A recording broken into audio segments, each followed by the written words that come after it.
Terima kasih. Kita akan mulai dengan bahasa Indonesia sekarang. Oke, Bismillahirrahmanirrahim. Assalamualaikum warahmatullahi wabarakatuh. Selamat siang semuanya. Mungkin sudah menuju sore ataupun sore di jam Malaysia. Perkenalkan, nama saya Semi Feren Putra. Saya salah satu instruktur di Activate yang sekarang akan membahas tentang materi The World of JavaScript.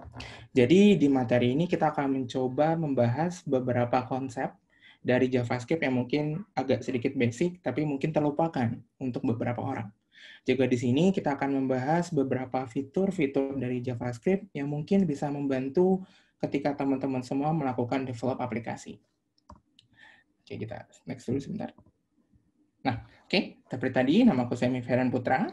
Setiap harinya belajar atau mengajar sebagai instruktur di Activate Indonesia.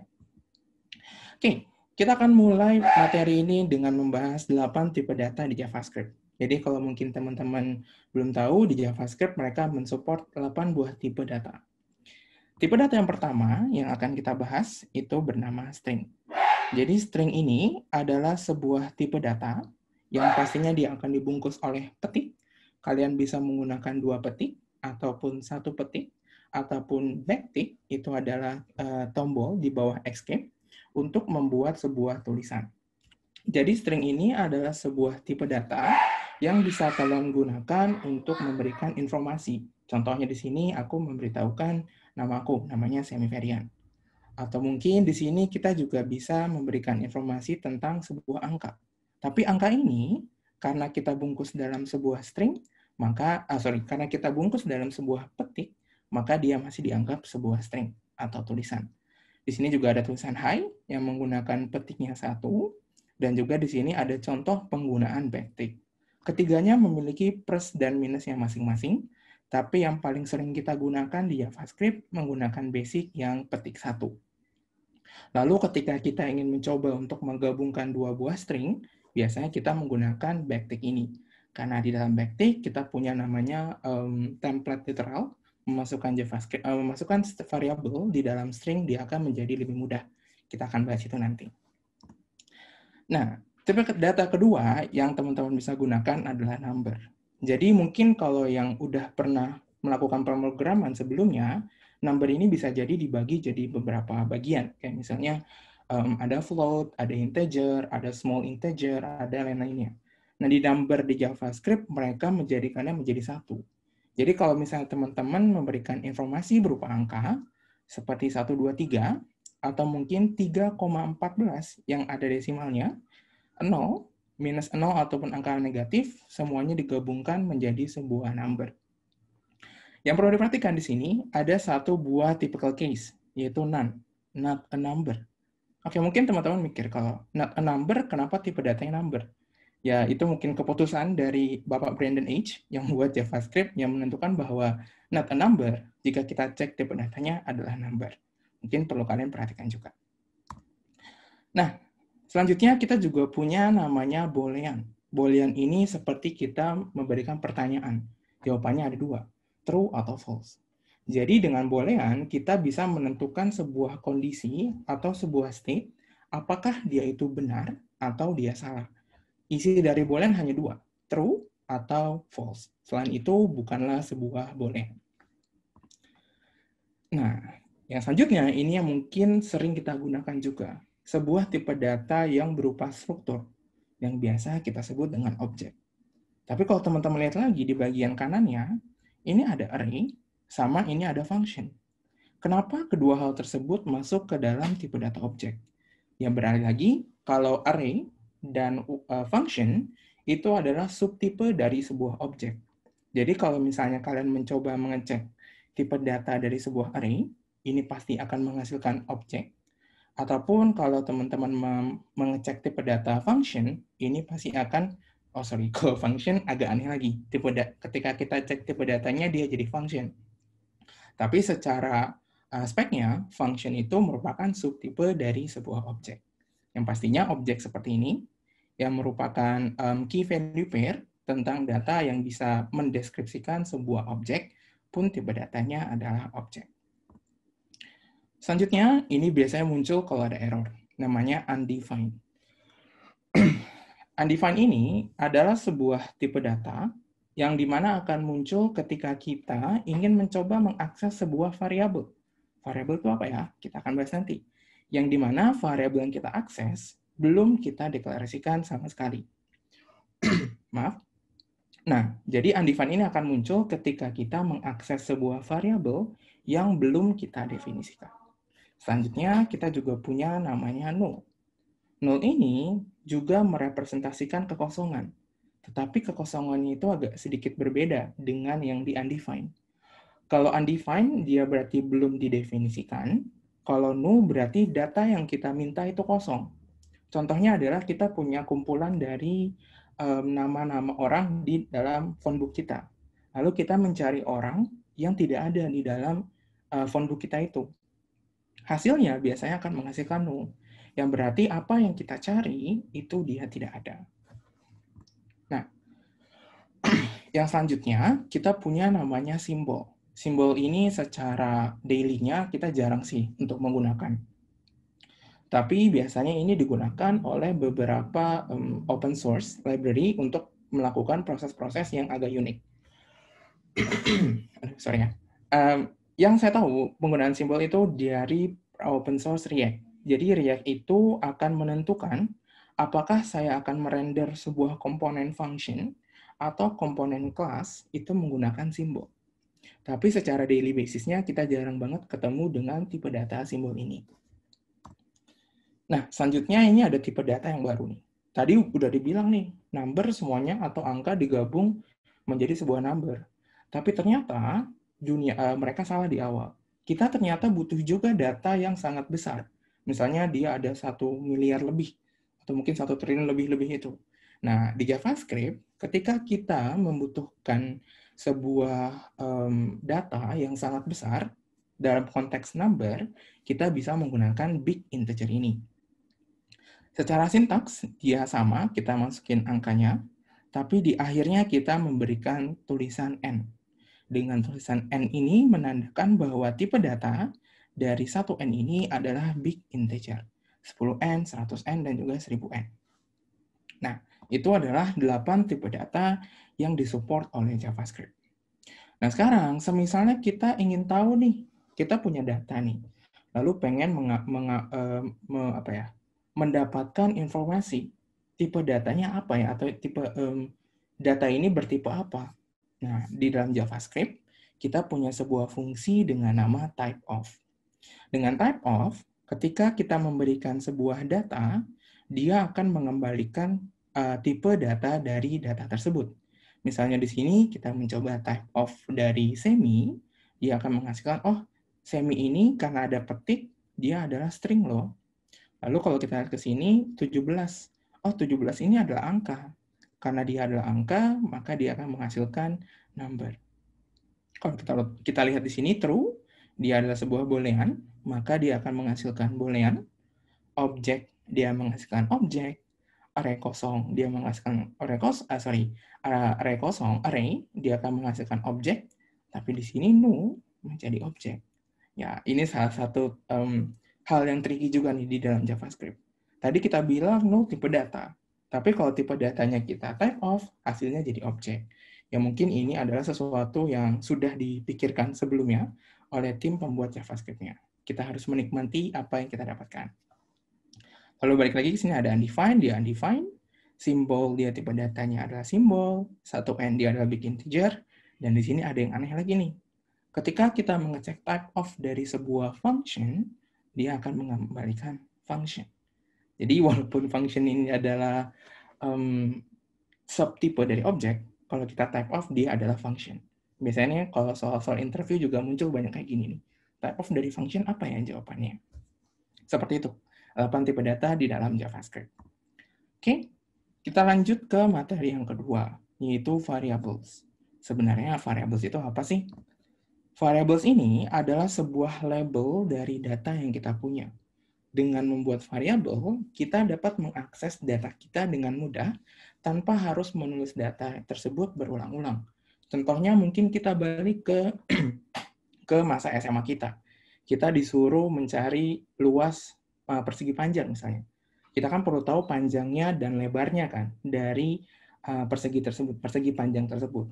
Mungkin di slide kita bilang, diberitahu panjangnya adalah 20 dan lebarnya adalah 20. Nah, jangan 20 itu jadi persegi ya. Jadi lebarnya mungkin 30. Berapa berapa luas dari persegi panjang tersebut.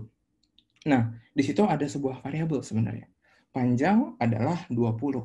Kalau kita bilang panjangnya berapa, secara otomatis otak kita bilang, oh, panjangnya adalah 20. Kenapa? Karena kita sudah lihat dari soalnya. Jadi data yang kita punya bisa kita berikan sebuah label. Nah, di dalam JavaScript ini sendiri, kita bisa membuat ada tiga cara untuk membuat sebuah variabel, dan pastinya mereka memiliki pro dan cons-nya masing-masing. Yang pertama, yang paling jadul atau paling pertama kali diintroduce adalah menggunakan var. Jadi kita tuliskan di sini var, lalu nama dari variabelnya atau labelnya, lalu sama dengan isi dari variabel tersebut. Di sini kita bilang var name, isinya adalah semi. Kedua, kita juga bisa menggunakan lab.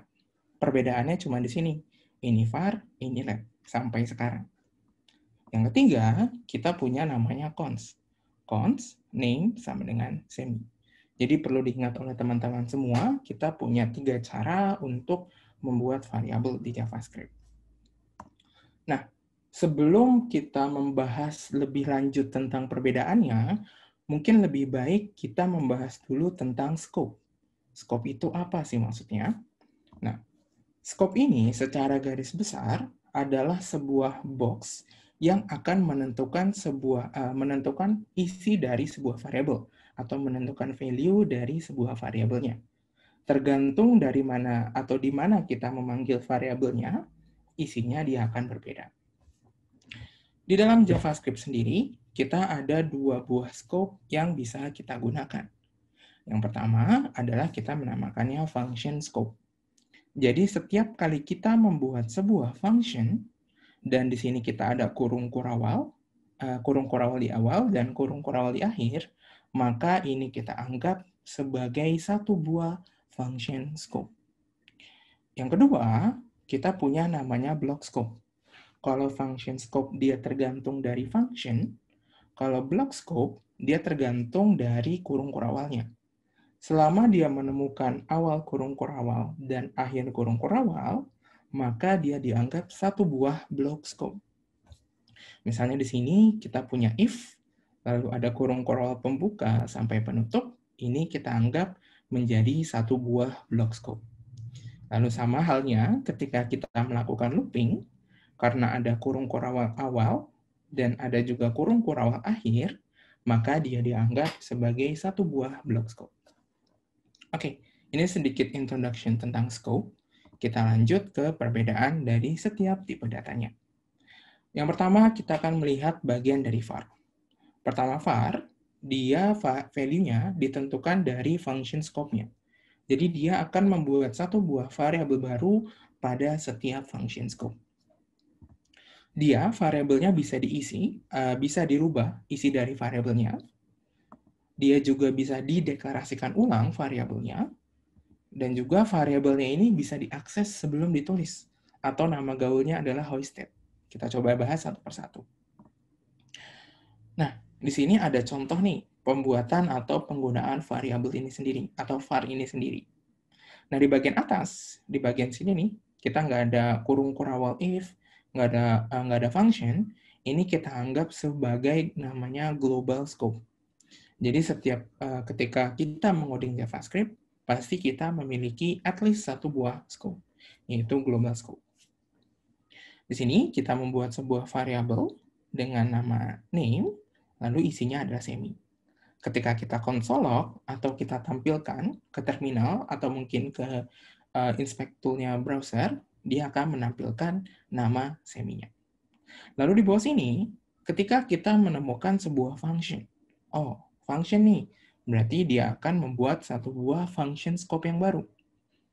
Di sini, walaupun kita udah punya variable nama, variable name, yang namanya semi, tetapi ketika kita ada di dalam function, dan kita memiliki variable name yang lain, dengan nama kosasi, dia masih bisa-bisa aja. Karena dia sudah dibungkus dalam sebuah function.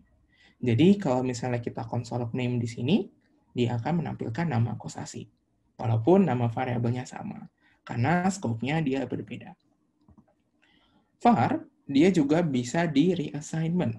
Maksudnya adalah awalnya namanya semi, tapi kita mau ganti isi dari variabelnya. Nah, ini bisa nih. Caranya, kalian tulis nama variabelnya, di sini name, lalu sama dengan value barunya. Awalnya semi, kita mau ganti jadi Victor. Nah, kalau kita coba konsol log, yang awalnya dia adalah semi, dia berubah menjadi Victor. Karena kita bisa melakukan namanya reassignment. Hal yang sama juga kita bilang, kita bisa lakukan di dalam functionnya.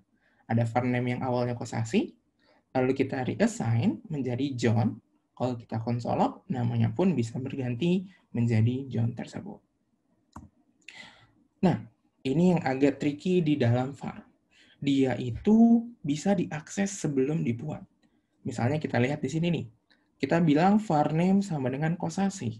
Tapi kalau kita lihat ke satu line ke atas, kita udah bilang console.log name. Loh, kan name-nya belum dibuat ya. Tapi kenapa kita console? Ini coba iseng aja. Tetapi JavaScript, dia tidak akan menganggap ini error. Dia bilang undefined. Seperti yang tadi udah kita bilang, undefined menandakan akan muncul ketika kita mengakses sebuah variabel yang dia belum didefinisikan. Jadi walaupun kita belum definisikan dia, kita console log dia akan masuk. Ini dia terkait dengan konsep dengan nama hoisting. Hoisting akan kita bahas ketika masuk ke dalam function. Oke, nah satu tricky part lagi dari variabel ini, kita bisa mendeklarasikan ulang variabel dengan nama yang sama di dalam scope yang sama. Contohnya kita fokuskan ke dalam function greeting ini. Kita punya variabel name yang awalnya adalah kosasi. Lalu kalau kita balik ke sini, loh, kok kita bikin variabel lagi ya? Variabel name sama dengan variant. Ini udah ada variabel name yang ada isinya kosasi, lalu kita bilang lagi variabel name sama dengan variant. Kalau kita konsol log pun, isinya dia akan berubah. Jadi kalau pakai var harus diperhatikan dua hal di sini. Oke, kita masuk ke tipe data yang kedua atau tipe variabel yang kedua, yaitu let. Let ini dia akan bergantung dari block scope yang dia buat. Jadi setiap kali kita membuat block scope, kita akan membuat satu buah variabel let yang baru. Lalu di let ini, isi dari variabelnya dapat kita ubah. Tapi variabel ini tidak dapat dideklarasikan ulang, dan variabel ini tidak dapat diakses sebelum ditulis. Jadi agak sedikit berbeda ya dengan var yang sudah kita bahas sebelumnya. Oke, setelah di sini. Di scope awal atau di global scope, kita punya variabel let name, isinya sama dengan semi. Lalu kita coba console log namanya name-nya, maka dia akan menghasilkan tulisan semi. Lalu di sini kita mencoba membuat if conditional. Karena if conditional dia ada curly bracket-nya di awal dan di akhir, maka if ini kita anggap sebagai satu buah block scope-nya. Lalu di sini kita bilang let name sama dengan kosasi. Ketika kita console log, name-nya akan menjadikan kosasi. Di else-nya, karena dia sudah beda blok lagi, kita juga bisa mendeklarasikan sebuah variabel menggunakan let. Let name sama dengan John, dan kalau kita console log name-nya akan menghasilkan nama John-nya. Jadi dia terpaku dengan block scope yang dia buat. Selanjutnya, let ini kita bisa reassign. Isi darinya bisa kita reassign lagi. Contohnya di sini, kita punya variable name yang isinya adalah kosasi, lalu kita mau coba ganti. Kita ganti dengan name sama dengan Victor. Lalu kita console log name-nya, dia akan menghasilkan tulisan Victor. Dan berbeda dengan var, yang dia bisa diakses sebelum dibuat, let tidak memungkinkan hal tersebut terjadi. Ketika kita ingin mencoba mengakses sebuah variabel let sebelum kita deklarasikan, maka aplikasi JavaScript kita akan menampilkan error. Errornya biasanya seperti ini. Cannot access name before initialization. Jadi kita tidak bisa mengakses variabelnya sebelum kita deklarasikan. Nah, berbeda juga dengan var yang bisa kita redeklarasi, let itu tidak memungkinkan kita melakukannya dalam satu block scope yang sama. Misalnya di sini, di sini harusnya let name sama dengan kosasi. Lalu kita coba ganti lagi di sini let name sama dengan variant. Kalau kita melakukan ini, membuat variabel name yang sama, dia akan menampilkan sebuah error. Errornya adalah identifier name has already been declared. Jadi mohon diperhatikan, ketika kita menggunakan let, tidak boleh ada dua let yang sama dalam satu buah block scope. Nah, itu adalah let. Kita akan lanjut ke tipe variabel yang ketiga, yaitu const. Const ini kita akan buat pada block scope, jadi kurang lebih sama dengan let yang sudah kita bahas.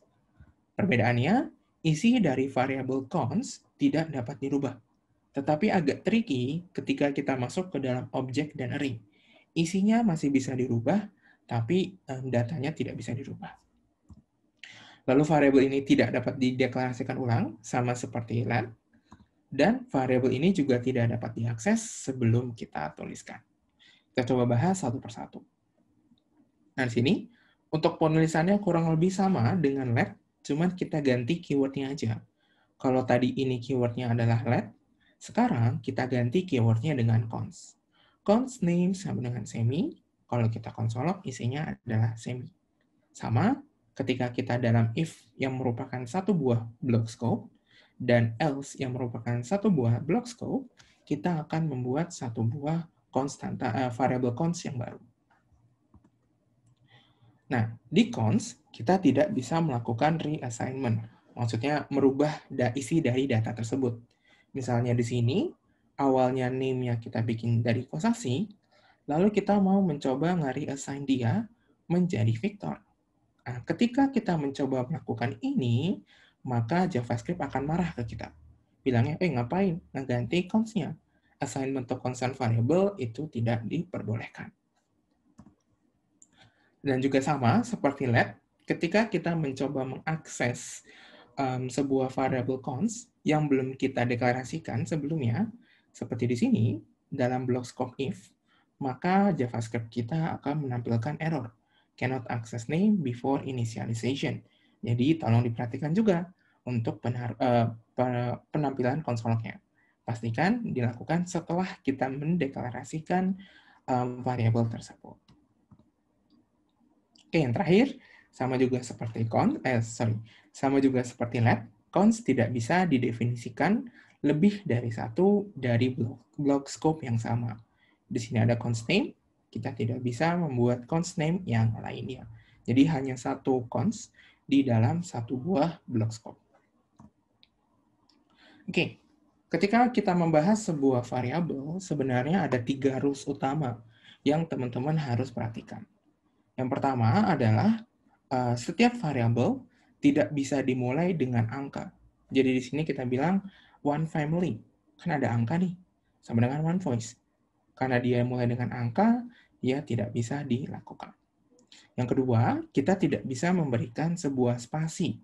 Jadi di sini bilang nama spasi saya sama dengan semivarian ini tidak diperbolehkan. Commonnya, kalau misalnya kita memiliki dua buah suku kata yang ingin kita gabungkan menjadi satu buah variabel, maka kita akan menggabungkannya. Lalu huruf pertama dari kata kedua akan kita bikin jadi huruf besar. Jadi nama, S-nya besar, A-Y-A.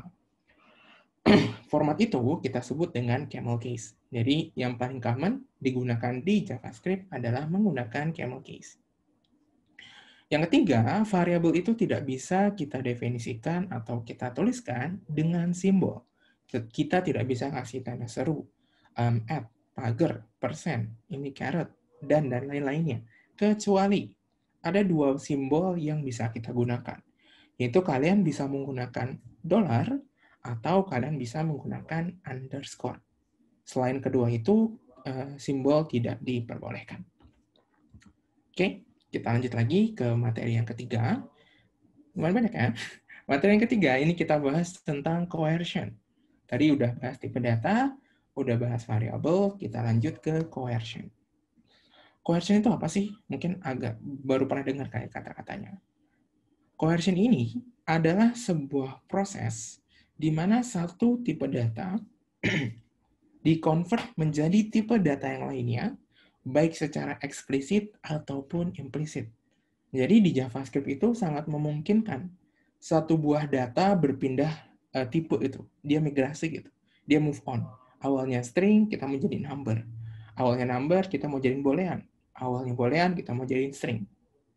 Nah, di sini kita akan bahas berbagai macam tipe data coercion di tipe data primitif di JavaScript. Yang pertama, kita membahas perubahan tipe data lain menjadi string. Kita lihat di sini, ketika kita memiliki angka 1 yang merupakan sebuah number, ketika kita convert menjadi sebuah string, dia akan dibikin representasi dari stringnya. 1, kita berikan petik. Hal yang sama berlaku juga untuk angka 0, dia akan menjadi angka 0. Lalu ketika kita ingin merubah array menjadi sebuah string, maka dia akan dirubah menjadi string kosong. Tetapi ketika stringnya itu ada isinya, misalnya array 1, 2, dan 3, kita mau rubah menjadi sebuah string, itu hasilnya kurang lebih sama kayak isinya, tapi square bracket-nya hilang. Lihat sini, square bracket-nya hilang, ada 1, 2, 3. Ketika kita nge-convert objek kosong, dia akan menjadi square bracket, objek, terus ada objeknya. Mungkin ini sering nih muncul nih error-error kayak gini. Kalau kita true, boolean true, akan di-convert menjadi tulisan true. False akan jadi tulisan false, null jadi null, undefined jadi undefined, none pun akan menjadi none. Nah, sekarang kita akan bahas gimana cara merubah tipe data lain menjadi string secara eksplisit atau secara terang-terangan. Sebenarnya cara untuk merubahnya banyak banget. Tapi mungkin cara yang saya sarankan adalah dengan memanggil sebuah function dengan tulisan string. Lalu S-nya besar. S-nya besar, lalu kita masukin satu buah parameter yang berupa tipe data yang mau kita rubah menjadi string. Kalau kita tuliskan di sini string 1 yang awalnya angka, dia dirubah menjadi tulisan 1, seperti yang sudah kita bahas sebelumnya. Ini kita lakukan secara eksplisit dengan menuliskan string di invoke atau kita berikan kurung. Di dalam kurungnya adalah data dengan tipe data lainnya, misalnya number, atau boolean, ataupun objek. Nah, ini secara eksplisit. Kalau secara implisit, pernah nggak sih kalian lakukannya? Mungkin secara tidak sadar, kalian sudah pernah menggunakannya. Contohnya adalah ketika kalian menggunakan template literal. Jadi kan tadi udah kita bahas nih, backtick adalah ada satu fungsi yang sangat powerful, yaitu memasukkan data, memasukkan variabel di dalam string dengan menggunakan keyword dollar curly bracket. Nah, di sini dia jadi age. Kalau di sini kan kita masukin angka kan. Loh, tapi ini kan string. Nah, ketika kita melakukan ini, JavaScript udah pinter nih. Oh ya udah, ini kan string. Number 17-nya akan kita coercion atau akan kita rubah menjadi string 17. Jadi kalau kita lihat di sini, halo, umur saya adalah 17. Bohong nih Kak, tipu-tipu misalnya. Nah, membuktikannya, kita coba memasukkan sebuah objek. Di sini ada objek, name Semi, age-nya 17, umur aku sekarang. Kalau kita coba template literal di sini, halo, saya adalah me. Loh, kok jadi gini? Ya benar dong, kalau kita lihat ke slide sebelumnya, objek, apapun objeknya, ketika kita ingin coba convert menjadi sebuah string, dia akan menghasilkan kurung siku objek. Sama dengan apa yang kita tuliskan di sini. Halo, umur saya adalah square bracket objek. Nah, yang ketiga, ketika kita melakukan sebuah pertambahan antara angka dan juga string. Nah, ini agak aneh nih. Kalau misalnya kita coba, di sini angka 1. Lalu kita tambah dengan string 11. Mungkin dalam otak kita, oh ini kan pertambahan ya. Ya udah jadiin aja 12. Kan dia 1 tambah 11, 12 dong. Tapi ternyata ketika kita melakukan pertambahan, di mana salah satunya, baik di kiri, baik di kanan, ataupun di kiri adalah sebuah string, maka tipe data lainnya akan kita coba convert menjadi sebuah string. Jadi satu number di sini akan kita convert menjadi string 1. String 1 ditambah string 11, dia akan mengconcat string tersebut. Alhasil, dia akan menjadi 111, tapi dengan tipe data string. Jadi ini coercion pada string secara implisit. Secara nggak sadar sudah dilakukan oleh JavaScript-nya.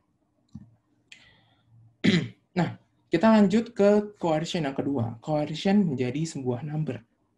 Di sini saya punya tulisan 10 yang merupakan sebuah string. Lalu kalau kita convert menjadi number, dia akan menjadi angka 10. Kalau di sini saya punya tulisan 007, dia akan di-convert menjadi tulisan 7. Kalau kita punya string kosong, dia akan menjadi 0. Dan semisalnya kita ingin mencoba mengconvert sebuah data yang tidak ada representasi number-nya, dia akan menampilkan none, not a number. Jadi semi ini, tulisan semi, ketika di-convert menjadi number, karena nggak ada tuh angka semi, maka dia akan dikembalikan menjadi none. True akan kita coba jadi 1, false dia akan coba menjadi 0, array kosong dia akan berubah jadi 0. Oke, array kosong di-convert jadi number akan jadi 0. Array yang isinya ada 5, dia akan menjadikan angka 5. Lalu kalau misalnya kita punya array lebih dari satu data, ada 1, 2, dan 3, dia akan menjadikan none. Kalau ada objek kosong, dia akan menjadi none. Ini agak aneh. Null, dia jadi 0. Tapi undefined, dia jadi none. Ya, ini juga nggak tahu kenapa di JavaScript bikin kayak gini. Sudah ada dari dulu, jadi kita bisa menikmatinya aja. Sambil memahami, oh kalau null di-convert jadi angka, dia akan menjadi tulisannya 0. Oke, kita akan coba bahas gimana cara melakukan coercion number secara eksplisit. Jadi eksplisit itu yang terang-terangan. Kalau tadi merubah jadi string, kita menuliskan function string. Kalau mau kita rubah jadi number, kita bisa tulisin dia number. Number, kita invoke, lalu kita masukin tipe datanya. 10 dia jadi 10, 007 dia jadi 7. Seperti yang tadi udah kita bahas sebelumnya. Oke, ini yang eksplisit. Kalau yang implisit di mana ya? Apakah ada? Jawabannya adalah ada. Implisit dilakukan ketika kita ingin melakukan operasi matematika. Contohnya lebih besar, lebih kecil, pertambahan pengurangan, perkalian, dan lain-lainnya, dia akan otomatis mengkonvert datanya menjadi sebuah number.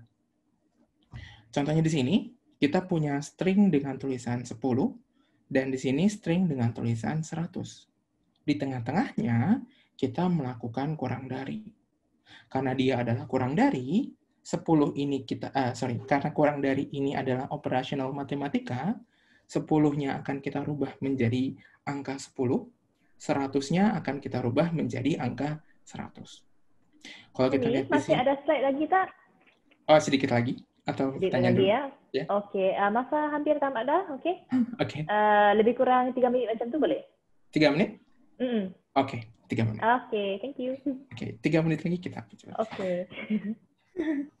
Oke, di sini untuk membuktikannya, kita punya tipe data false, yang dia adalah sebuah boolean, dan di sini dia ada angka 1, dia akan mencoba meng-convert dulu false-nya ini menjadi angka dulu.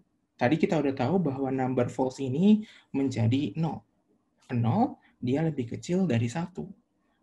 Makanya dia, 0 itu lebih kecil dari 1. Ini harusnya true ya. Ini kayaknya ada salah penulisannya. Karena 0, dia lebih kecil dari 1, harusnya di sini adalah true. Nah, yang ketiga contohnya adalah ketika kita melakukan perkalian. Di sini kita ada 10 dikali 20, karena perkalian adalah operasi matematika, dia akan mencoba melakukan merubah 10 dan 20-nya menjadi sebuah angka. Jadi 10 kali 20 menjadi 200. Oke, yang ketiga, ini kita sedikit lagi. Lanjut ke perubahan tipe data menjadi sebuah boolean. Di Boolean ini nggak se-complicated yang lainnya. Jadi di Boolean ini hanya ada dua cara atau dua list.